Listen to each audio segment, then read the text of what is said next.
Pose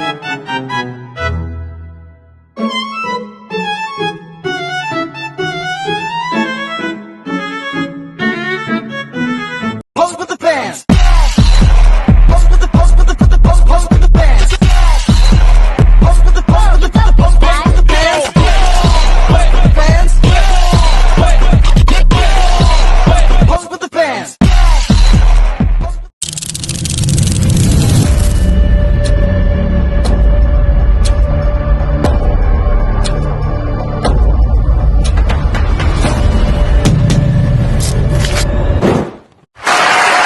Pengertian konsumsi. Konsumsi adalah kegiatan menggunakan barang atau jasa yang memenuhi kebutuhan manusia. Faktor yang mempengaruhi keputusan konsumsi. Pendapatan semakin besar pendapatan atau anggaran, semakin besar pula kemampuan konsumsi. Harga barang atau jasa. Jika harga naik, biasanya konsumsi turun, dan sebaliknya. Peran konsumsi dalam ekonomi menjadi pergerakan utama perekonomian. Karena konsumsi masyarakat menentukan besar kecilnya permintaan barang atau jasa. Pelaku utama ekonomi, rumah tangga konsumen atau RTK, pemilik faktor produksi, tanah, dan tenaga kerja, modal, dan kewirausahaan yang ditawarkan kepada produsen. Rumah tangga produsen atau RTP, pengelola faktor produksi untuk menghasilkan barang dan jasa. 2. Pasar dalam perekonomian, pasar input, pasar faktor produksi, tempat bertemunya RTK sebagai penjual faktor produksi dan RTP sebagai pembeli. RTK menerima barang jasa berupa sewa, upah, bunga, dan laba. Pasar output, pasar barang dan jasa, tempat RTP menjual barang atau jasa kepada RTK. RTK membeli barang atau jasa dengan pengeluaran pembelanjaan, sedangkan RTP menerima pendapatan. Konsep utilitas. Utilitas sendiri merupakan kenikmatan atau kepuasan yang diperoleh dari mengonsumsi suatu barang dan jasa. Kemudian terbagi menjadi dua jenis, yaitu ada total utility dan marginal utility. Menjelaskan akan lebih mudah. Total utility di sini merupakan total kepuasan yang diperoleh dari kita mengonsumsi suatu barang atau jasa. Sedangkan marginal utility-nya merupakan penambahan dari kepuasan yang kita peroleh dari kita mengonsumsi suatu barang atau jasa yang dikonsumsi. Misalkan kita meminum es teh, 1 gelas es teh. Total utility-nya akan menjadi 5 dan marginal utility-nya akan menjadi 5. Marginal utility di sini merupakan perubahan dari total utility yang disebabkan oleh penambahan jumlah es teh yang kita konsumsi.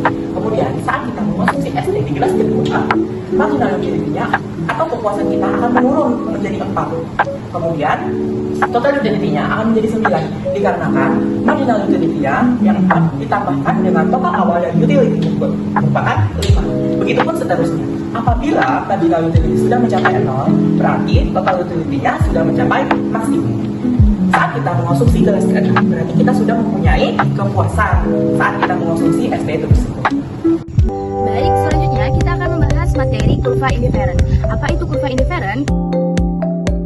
Kurva indifferent adalah kurva yang menunjukkan berbagai kombinasi antara dua barang yang memberikan tingkat kepuasan yang sama bagi seorang konsumen. Artinya, konsumen tidak memiliki preferensi lebih terhadap salah satu kombinasi di sepanjang kurva tersebut.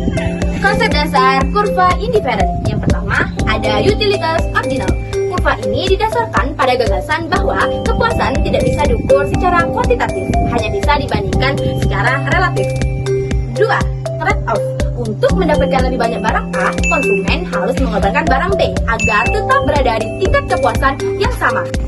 Sifat-sifat kurva indifferent. Pertama, ada miring ke bawah, menunjukkan bahwa jika jumlah barang bertambah, maka jumlah barang yang lain harus berkurang agar kepuasan tetap sama. Yang kedua, ada tidak berpotongan. Dua kurva ini tidak bisa saling berpotongan karena masing-masing mewakili tingkat kepuasan yang berbeda. Yang ketiga, ada cembung dan titik asal, menunjukkan bahwa konsumen lebih suka kombinasi barang yang berbeda atau beragam. Yang keempat, ada semakin jauh dari titik asal semakin tinggi utilitasnya. Kurva yang semakin jauh dari titik 0 maka akan semakin tinggi kepuasannya. Aplikasian kurva indifferent dalam ilmu ekonomi. Yang pertama, untuk menganalisis preferensi konsumen. Yang kedua, untuk menjelaskan efek substitusi dan efek pendapatan. Dan yang ketiga, untuk menentukan kombinasi konsumsi optimal. Oke guys, kita lanjut ke pembahasan. Yang pertama adalah apa yang kita kurva indiferen. Setiap orang punya selera. Ada yang lebih suka bakso dan ada yang lebih suka nasi goreng. Ini yang disebut dengan preferensi konsumen. Untuk menggambarkan selera ini kita pakai alat yang namanya kurva indiferen. Nah, di sini saya mengambil contoh selera kita terhadap barang, misalnya bakso dan es teh. Kurva indiferen adalah garis yang menunjukkan kombinasi bakso dan es teh yang membuat kita sama-sama puas. Pembahasan yang kedua adalah berapa uang yang kita punya atau yang biasa disebut dengan garis anggaran. Garis anggaran menunjukkan kombinasi bakso dan es teh yang bisa dibeli dengan uang saku dan harga barang. Pembahasan yang ketiga adalah titik puas terbaik atau yang biasa disebut dengan keseimbangan konsumen. Titik di mana kurva indiferen tertinggi bersinggungan dengan garis anggaran, yang artinya selera kita sama dengan kemampuan membeli di pasar. Kita tidak bisa lebih senang tanpa melebihi uang saku. Pembahasan yang keempat adalah apa yang terjadi kalau ada perubahan atau biasa yang disebut dengan efek harga dan pendapatan. Pendapatan naik yang artinya garis anggaran bergeser keluar. Kita bisa beli lebih banyak, jadi lebih senang. Pendapatan turun yang artinya garis anggaran bergeser ke dalam, yang artinya kita bisa beli lebih sedikit, jadi kurang senang. Harga bakso turun yang artinya garis anggaran berputar keluar. Kita bisa beli lebih banyak bakso. Dan terakhir adalah harga bakso naik yang artinya garis anggaran berputar ke dalam. Kita bisa lebih beli sedikit bakso. Pembahasan kelima adalah kenapa kita mengubah pilihan atau yang biasa disebut dengan efek substitusi dan pendapatan. Efek substitusi adalah barang yang harganya turun jadi lebih murah relatif terhadap barang lain. Contohnya kita ganti barang mahal dengan barang murah. Efek pendapatan adalah harga turun membuat daya beli kita naik. Kita bisa beli lebih banyak barang. Contohnya harga bakso turun, kita jadi bisa beli lebih banyak bakso. Karena faktor pertama adalah substitusi, yaitu bakso lebih murah daripada es teh. Jadi beli bakso lebih banyak. Pendapatan, contohnya uang saku terasa lebih besar. Beli lebih banyak bakso dan es teh jika bakso adalah barang yang normal. Akan membahas tentang hukum Gosen. Hukum Gosen pertama yang bunyinya, jika pemenuhan akan suatu barang secara terus-menerus, rasa nikmatnya tinggi. Namun, semakin lama semakin menurun sampai titik jenuh. Saya akan memberi contoh tentang Gosen 1. Apabila kita sedang olahraga dan membutuhkan air untuk minum, di gelas pertama dan di gelas kedua, kita akan merasa nikmat, puas, dikarenakan gulanya meningkat. Nah, di gelas ketiga dan keempat, kita akan merasa cukup.